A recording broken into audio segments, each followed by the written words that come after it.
الحمدللہ وحدہ والصلاة والسلام علی من لا نبی بعد اما بعد بسم اللہ الرحمن الرحیم۔ چونکہ ہمارا تعلق عملیات سے ہے تو اس سلسلے میں اپنے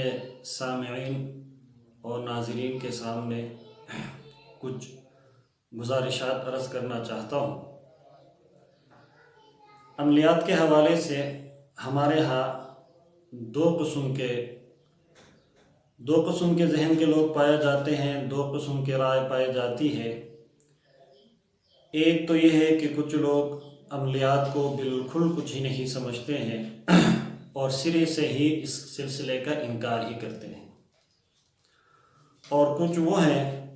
کہ جو سب کچھ عملیات ہی کو سمجھتے ہیں،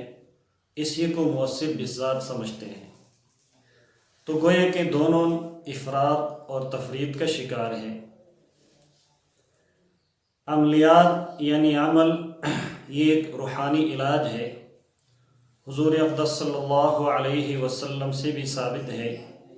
صحابہ کرام رضوان اللہ تعالی علیہم اجمعین سے بھی ثابت ہے، پھر یہ سلسلہ چلتا بزرگوں سے اور انہی سے ہوتے ہوئے آج ہم تک یہ سلسلہ پہنچ چکا ہے۔ حضور اقدس صلی اللہ علیہ وسلم خود اپنے اوپر بھی دم کرتے تھے، اپنے گھر والوں پہ بھی دم کرتے تھے، اور اگر کوئی مریض آپ صلی اللہ علیہ وسلم کے سامنے آتے تو آپ صلی اللہ علیہ وسلم انہیں بھی دم کرتے تھے اور انہیں بھی وظائف آپ صلی اللہ علیہ وسلم بتاتے تھے۔ اس کے بارے میں کئی احادیث موجود ہیں، جیسے معوذتین کا پڑھنا کہ آپ صلی اللہ علیہ وسلم معوذتین ہر رات کو سوتے وقت پڑھ کے اپنے اوپر دم کرتے تھے۔ اور وہ مشہور واقعہ کہ صحابہ کرام کی ایک جماعت جا رہی تھی، راستے میں ایک چشمے کے قریب پڑاؤ ڈالا تو وہاں انہوں نے اس بستی والوں سے مہمان نوازی کا کہا، کچھ کھانے پینے کے لیے کہا، تو بستی والوں نے اولاً انکار کیے،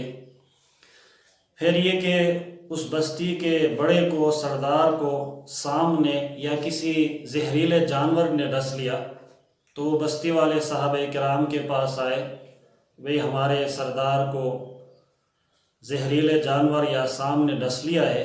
کیا آپ میں سے کوئی ایسا ہے کہ جو اس کو دم کرے، علاج کرے؟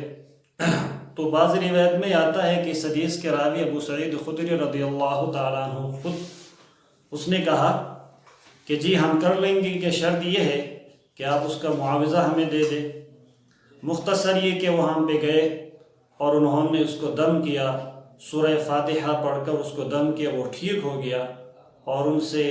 40 بکریوں کا بھی ذکر آتا ہے، اور ایک روایت میں 1 ریوڑ بکریوں کا ذکر آتا ہے، اور پھر آپ صلی اللہ علیہ وسلم سے اس کا تذکرہ بھی کیا۔ آپ علیہ السلام نے فرمایا کہ یہ بالکل حق ہے، اور جو تم نے لیا ہے وہ بالکل حق، حلال پڑھائی، حق پڑھائی، سچ پڑھائی کر کے تم نے یہ لیا ہے،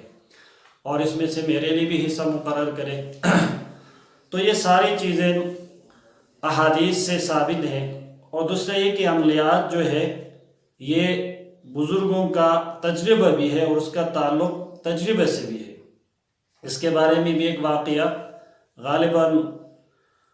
موطا امام مالک کی روایت ہے کہ اما عائشہ رضی اللہ تعالیٰ عنہ شدید علیل تھی، بیمار تھی، تو ایک عامل جس کے بارے میں یہ بھی آتا ہے کہ وہ ہمارے سندھ کے تھے، ہندوستان کے، وہ مدینہ منورہ گئے، اور اس نے اپنے تشخیص کے ذریعے اما عائشہ کو پیغام بھیجا کہ آپ کے اوپر سخت جادو ہے، آپ اپنا علاج کرا لیں۔ اما عائشہ رضی اللہ تعالیٰ عنہ نے اس عامل کے پاس اپنا یہ پیغام بھیجا کہ کیا آپ مجھے بتا سکتے ہیں کہ میرے اوپر اس یعنی جادو کرنے والا، عمل کرنے والا کون ہے؟ اس عامل نے اما عائشہ کو کہا کہ ہاں ایک خاتون ہے، اس کی علامت یہ ہے کہ ابھی اس نے اپنے بچے کا جو پخانہ ہے وہ صاف کیا ہے، اور پخانے کے کچھ حصے اس کے ہاتھوں پہ لگے ہوئے۔ تو مدینے کی آبادی اس وقت مختصر آبادی تھی، جب گھروں میں لوگوں کو بھیجا تو اس عورت کو پکڑ کر لایا گیا جس کی نشانی اس عامل نے بتا دی تھی،